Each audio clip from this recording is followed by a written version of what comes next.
Ce Cylindropuntia sulballata, que tout le monde connaît, nous rappelle les plantes de nos débuts. Celles-ci, il est vrai, l'on s'en débarrasse en général très vite, ces aiguillons étant parmi les plus redoutables. On conserve cette plante comme porte-greffe pour les téphroncactus ou autres opuntia de culture difficile. Son défaut, un peu trop puissant, est très mauvais pour les espèces qui ne sont pas de sa tribu.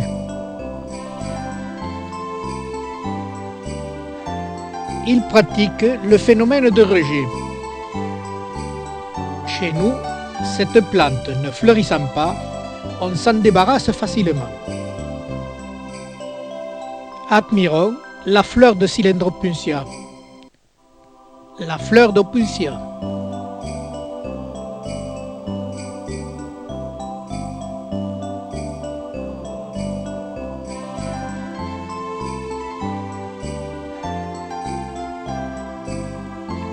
Les jatropha, ici sur l'île de la Réunion, sont considérés comme de mauvaises herbes, faciles de culture. En métropole, ils font partie des plantes difficiles de culture. Elles craignent le froid. Il leur faut minimum 20 degrés même pendant l'hiver.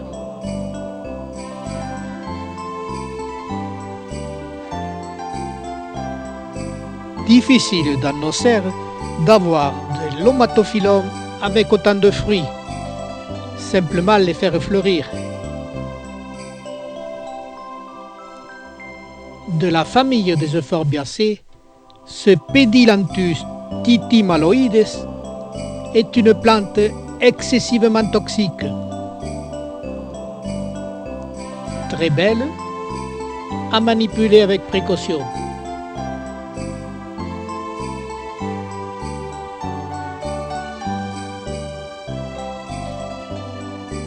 Les dasylirions sont aussi des plantes très belles, mais demandent énormément de place.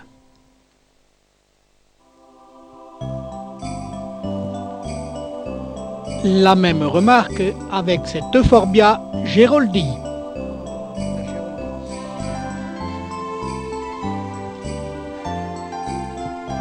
Cet agave filifera est très décoratif, même en petits sujets.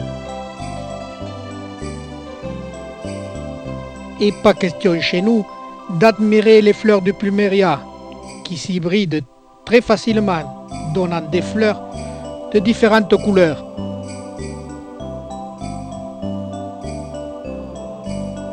Et pas question d'admirer en métropole la fleur du Pereschia grandiflora. Elle tiendrait dans nos serres trop de place.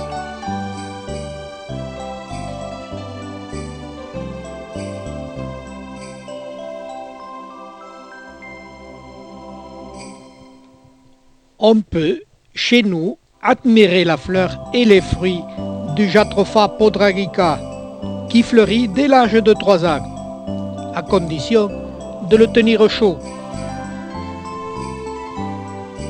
Aussi, dans nos serres, on se spécialisera sur de petites plantes. Ce Lophophora williamsis, avec ses sujets auréats, est le fruit d'un grand nombre de semis et d'hybridation. La même chose avec cet Astrophytum myriostima, que l'on a appelé Onzoti.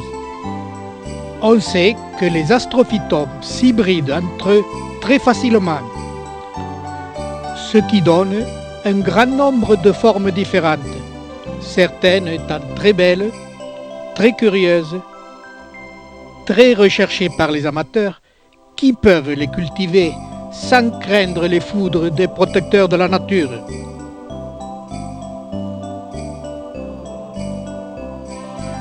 Et c'est peut-être là notre avenir. Créer des belles plantes, les diffuser, laisser la nature en paix. Il est sûr que ce sera la passion de ce nouveau siècle. J'ouvre là un grand débat.